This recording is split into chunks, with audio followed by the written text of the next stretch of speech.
नमस्कार दोस्तों, MB study point में आपका फिर से स्वागत है। दोस्तों आज की इस वीडियो में हम बात करेंगे GPF, PPF एंड EPF क्या होता है।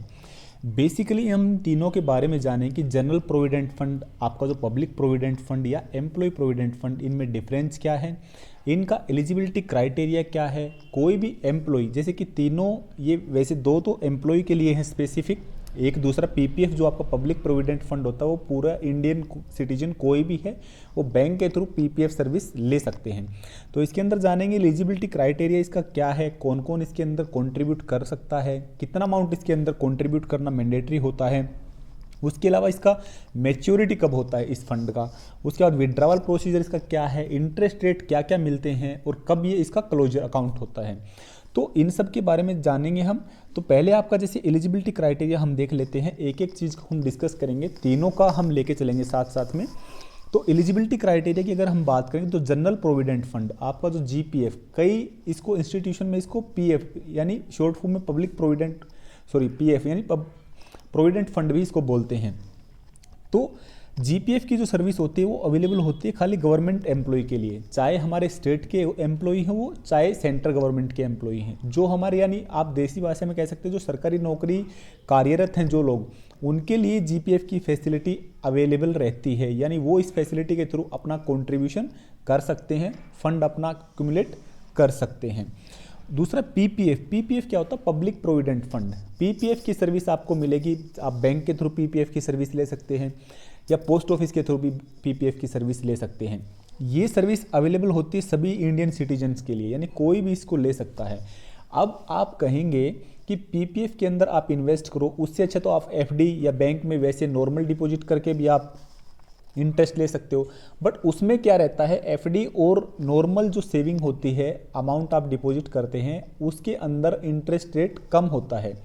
PPF में क्या है, जनरली इसके अंदर इंटरेस्ट रेट ज़्यादा होता है, क्योंकि इसका क्या है, कुछ टाइम का इसका लॉकडाउन रहता है कि इतने टाइम तक आप इसमें से पैसे निकाल नहीं सकते, उसकी ड्यूरेशन के बाद, वो आगे चल के हम वीडियो में बताएंगे क्या टाइम पीरियड है, क्या इंटरेस्ट रेट है। तो इसके अंदर इंटरेस्ट रेट ज़्यादा रहता है, इसलिए PPF की सर्विस जो है लोग लेते हैं। अब आता है नेक्स्ट आपका EPF किसके लिए एलिजिबल है, ये एलिजिबल है सैलरीड एम्प्लॉय के लिए। यानी कोई भी ऐसा इंस्टीट्यूशन है या कोई ऐसी कंपनी है, कोई ऐसी फर्म है, या जिस टाइप से कोई फैक्ट्री वगैरह होती हैं, उसमें जो एम्प्लॉय होते हैं, जनरली क्या है कि EPF ऑर्गेनाइजेशन ने बोल रखा है कि 20 से ऊपर अगर एम्प्लॉय हैं तो मैंडेटरी उनका क्या है, फर्म को EPF सर्विस अपने एम्प्लॉय को देनी कंपलसरी है। 20 से नीचे तो दे ही सकते हैं, 20 से ऊपर में देनी है। तो ये रहती है, कोई फर्म अगर कोई प्राइवेट इंस्टीट्यूशन है, कोई प्राइवेट फर्म या कंपनी है, तो वो अपने एम्प्लॉय को प्रोविडेंट फंड जैसी फैसिलिटी देने के लिए क्या है कि EPF का सहारा लेते हैं, तो EPF उनके लिए होता है। अब इसके अंदर हम जानेंगे कि कंट्रीब्यूशन इसके अंदर कैसे किया जाता है, कि किस प्रकार से हम इस फंड के अंदर इन्वेस्ट कर सकते हैं। तो आपका जो GPF होता है, GPF के अंदर क्या है कि मिनिमम 6% ऑफ सैलरी तो आपको मैंडेटरी डिपॉजिट करना ही करना है। अगर आप नहीं भी करेंगे तो वो ऑटोमेटिक क्या है कि आपकी जब पेमेंट आएगी, सैलरी आएगी, उसमें से डिडक्ट होके आएगा, वो GPF में ऑटोमेटिकली चला जाएगा, जो हमारे गवर्नमेंट सर्विस वाले लोग हैं उनकी सैलरी से। दूसरा हमारा जो PPF होता है, PPF में से क्या है कि आपको मिनिमम 500 से लेके 1.5 लाख रुपीज़ तक ईयरली, एनुअली आपको क्या इसके अंदर डिपॉजिट करने होते हैं PPF की सर्विस के लिए। नेक्स्ट EPF में आपका कंट्रीब्यूशन कैसे रहता है, इसके अंदर दो टाइप से कंट्रीब्यूशन होता है।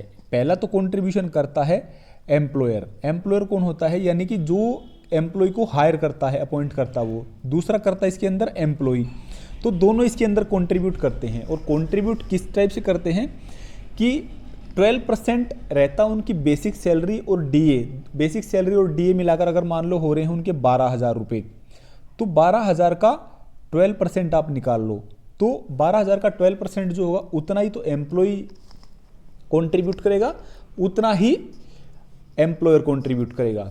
लेकिन अगर मान लो किसी एम्प्लॉय की सैलरी बेसिक प्लस DA 18 या 20,000 रुपये मान लो हो जाती है, तो उस केस में हम 18 या 20,000 नहीं करते, उस केस में हम 15,000 हमने एक वैल्यू सेट कर रखी है कि मैक्सिमम सैलरी अगर 15,000 से ऊपर कितनी भी जाए उससे कोई फर्क नहीं पड़ता, फिर 15,000 का 12% ही कंट्रीब्यूट करता है कंपनी भी, फर्म या एम्प्लॉयर कह सकते हैं, और एम्प्लॉय भी दोनों।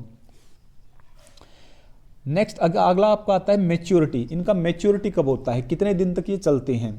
तो जीपीएफ के अंदर आपका क्या है कि मैच्योर तब होता है जब आप वहाँ से उस सर्विस से रिटायर हो जाते हैं। जिस प्रकार से आप पुलिस में अगर कार्यरत हैं तो पुलिस में जब तक आप रिटायर नहीं होते तब तक आप जीपीएफ में कंट्रीब्यूट करते रहेंगे। इसी टाइप से आप फौज में रहें तो जब तक आपका रिटायरमेंट का टाइम नहीं आता या रेजिग्नेशन आप खुद से नहीं दे देते, सर्विस रिजाइन नहीं कर देते, तो तब तक क्या आपको जीपीएफ कंट्रीब्यूट करना मैंडेटरी है। लेकिन पीपीएफ के अंदर, पब्लिक प्रोविडेंट फंड के अंदर, जो आप बैंक या पोस्ट ऑफिस से लेते हैं उसके अंदर क्या है, मैक्सिमम 15 ईयर्स तक आपका रहता है। 15 ईयर्स के बाद आपका क्या है, मैच्योर हो जाता है वो वाला पीपीएफ अकाउंट, और उसके बाद में आपकी जो अमाउंट है वो आपको रिटर्न की जाती है इंस्टॉलमेंट में, पेंशन टाइप आपकी बना दी जाती है उससे। अगला ईपीएफ के अंदर आपका क्या रहता है, 58 ईयर्स की एज तक, क्योंकि 58 ईयर्स की एज हम ऐसे कंसीडर करके चलते हैं, किसी भी एम्प्लॉई कोई भी रहता है तो 57-58 ईयर्स का रहता है। तो 58 ईयर्स की एज तक, या फिर वो जब तक वहाँ खुद से रिजाइन नहीं कर दे उस फर्म में से या कंपनी में से, तो तब तक चाहे वो ईपीएफ की सर्विस के अंदर कंट्रीब्यूट करता रहेगा, इन्वेस्ट करता रहेगा। अगला आपका प्रोसीजर हम बात करेंगे विड्रावल की, कि जीपीएफ, ईपीएफ और पीपीएफ से अगर आप पैसा इन्वेस्ट कर रहे हो मान ले पिछले 10 साल से, और आज आपको ज़रूरत पड़ गई, तो आपका क्या है कि मैच्योरिटी तो अगले 5 साल बाद होना है फॉर एग्जांपल। तो अभी आपको जरूरत पड़ गई, बच्चे की शादी करनी है या मेडिकली कुछ आपको रिक्वायरमेंट पड़ गई पैसे की, तो आप पैसा तब कैसे निकाल सकते हैं और कितना निकाल सकते हैं। तो जीपीएफ के अंदर आप क्या है कि 75% अमाउंट जो है, 3/4 अमाउंट कभी भी निकाल सकते हैं। फॉर एग्जाम्पल आपने अगर 10 लाख रुपये उसमें जमा कर रखे हैं तो 7,50,000 रुपये आप कभी भी उसमें से निकाल सकते हैं। स्पेशल केसेस के अंदर क्या रहता है, उसके अंदर आप 90% भी स्पेशल परमिशन आपको लेनी पड़ेगी उस पर्टिकुलर डिपार्टमेंट से, तो 90% भी आपका विड्रावल इसके अंदर हो जाता है। दूसरा, जीपीएफ के अंदर मेन ध्यान रखने की ये चीज़ है, जनरल प्रोविडेंट फंड में 2 टाइप के विड्रॉल होते हैं, एक टेम्परेरी होता है, एक फाइनल विड्रावल होता है। टेम्परेरी विड्रावल में आपको क्या है कि 5 साल के अंदर उस अमाउंट को रिटर्न करना पड़ेगा, और उससे आपका फायदा क्या होगा कि आपका जो क्यूमुलेटेड अमाउंट था उस पर जितना इंटरेस्ट मिलना चाहिए था उतना ही इंटरेस्ट आपको मिलेगा, यानी इंटरेस्ट फ्री अमाउंट आपको विड्रावल मिल जाएगा ये।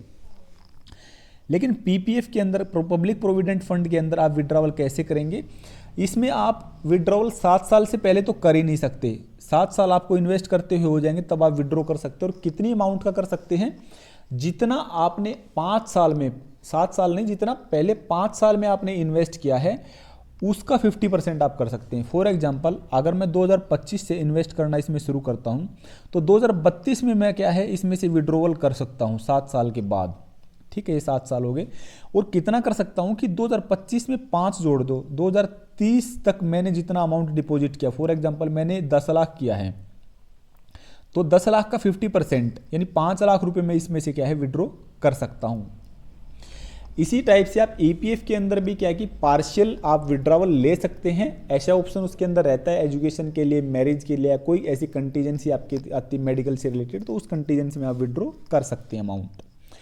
इंटरेस्ट रेट की अगर हम बात करें तो आपका जो जीपीएफ है, जीपीएफ का इंटरेस्ट रेट आपका क्या है डिसाइड होता है गवर्नमेंट के द्वारा, और जनरली इसको डिसाइड किया जाता है कब, बजट सेशन जब हमारा गवर्नमेंट का रहता है तब इसको डिसाइड किया जाता है। फिलहाल की अगर हम बात करें तो 7.1% इंटरेस्ट रेट इसके ऊपर चल रहा है। इसी टाइप से पीपीएफ के अंदर आपका क्या रहता है, पीपीएफ का भी इंटरेस्ट रेट क्या है, ईयरली रिवाइज होता है बजट के टाइम पे ही, और ये भी आपकी गवर्नमेंट डिसाइड करती है। ऑब्वियसली बात है, क्योंकि इसका भी अमाउंट जो है वो गवर्नमेंट के पास ही जा रहा है, आपका चाहे बैंक के पास जा रहा है चाहे आपका पोस्ट ऑफिस के पास जा रहा है। ईपीएफ के अंदर आपका इंटरेस्ट रेट क्या होता है, वो थोड़ा सा ज़्यादा होता है, और ये क्वार्टरली बेस पे रिवाइज होता है। ये दोनों होते हैं एनुअली बेस पे, ये होता है क्वार्टरली बेस पे। तो ये सब हमने जाना, इनकी विड्रॉवल प्रोसीजर क्या है, इंटरेस्ट रेट कैसे मिलता है, कौन कौन ईपीएफ, जीपीएफ और पीपीएफ की फैसिलिटी ले सकता है।